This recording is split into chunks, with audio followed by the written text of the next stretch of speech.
The Limpopo Department of Co-operative Governance, Human Settlements and Traditional Affairs has completed the removal of asbestos roofs in Seshego outside Polokwane. The department commenced the initiative after heavy rains caused damage to the homes of residents in 2020. Well, let's get more insight from Rodgers Basikopo Makamu, Limpopo's Co-operative Governance, Human Settlements and Traditional Affairs MEC. MEC, appreciate your time this evening. Now, you've successfully completed the asbestos removal project in what is record time. Talk to us about how you managed to do this. Well, Hugo, thanks very much and good evening to you and the viewers at home. Let me indicate that it's quite exciting that we responded to the challenges of the communities in Seshego by removing all the asbestos roofs which were damaged. But Hugo, I must indicate to you and the viewers that in the whole province of Limpopo, we have got more than 10,500 asbestos roofs, which we have got a plan now to make sure that annually we have got a particular number of roofs that will have to be removed and replaced. But as for these ones, because they were damaged ones, and they were 1,500, which we appointed 3 contractors, which were able to complete as planned.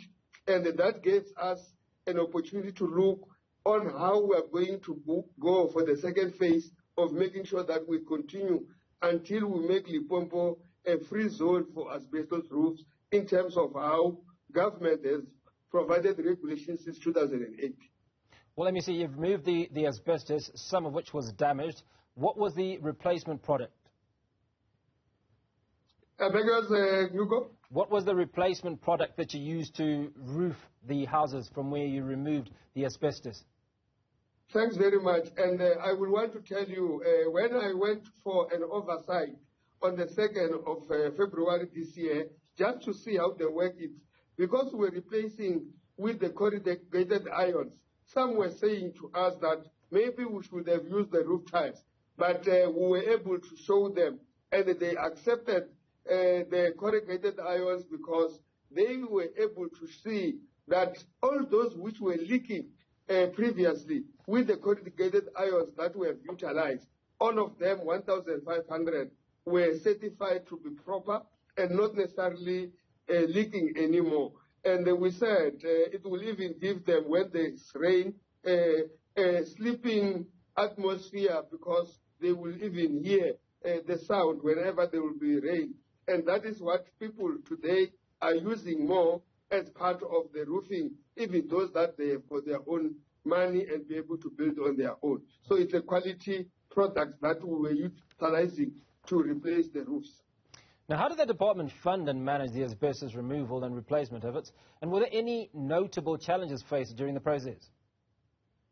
Well, we experienced a challenge, I must say it.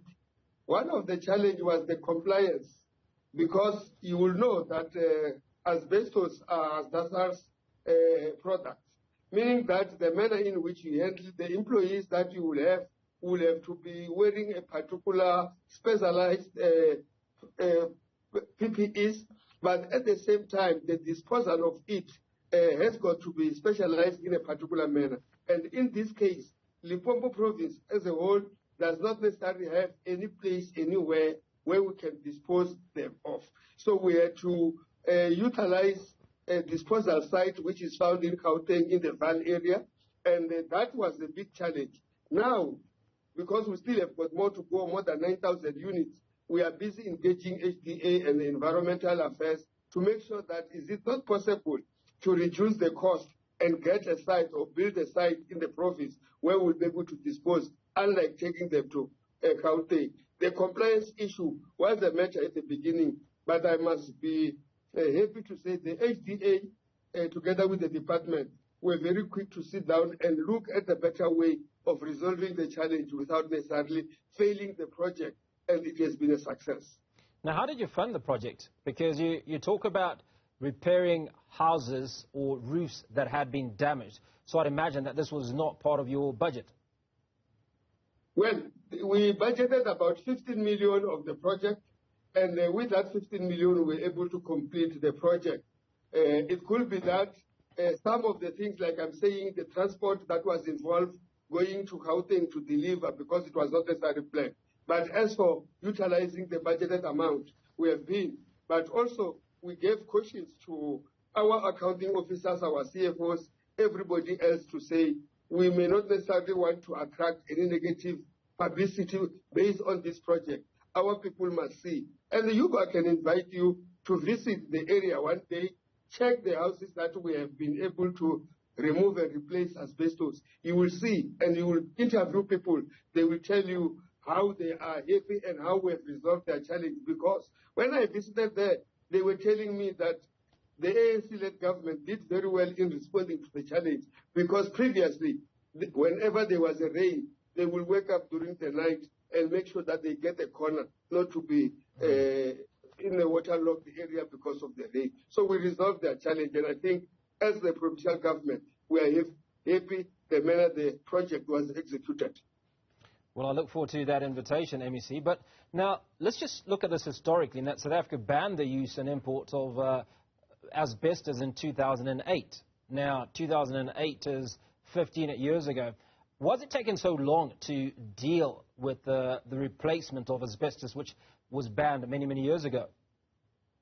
Look, Hugo, it's a question I always tell, that this government has got so many challenges and have got competing demands and needs that we need to resolve.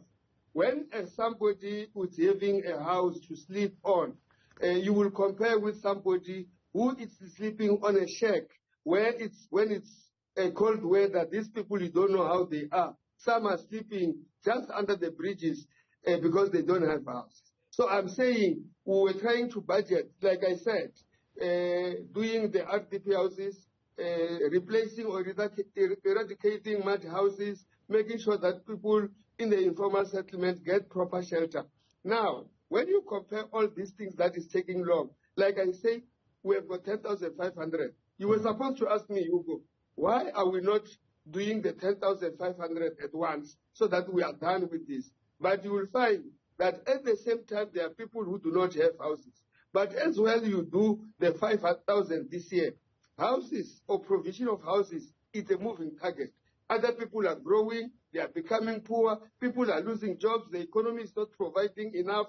Therefore, you will have still to provide for houses or RDP houses. So I'm saying that maybe we were not prioritizing it as we're supposed to. But as for now, as a province, we have started. We are making sure that each and every year, a particular number is being reduced out of the 10,500.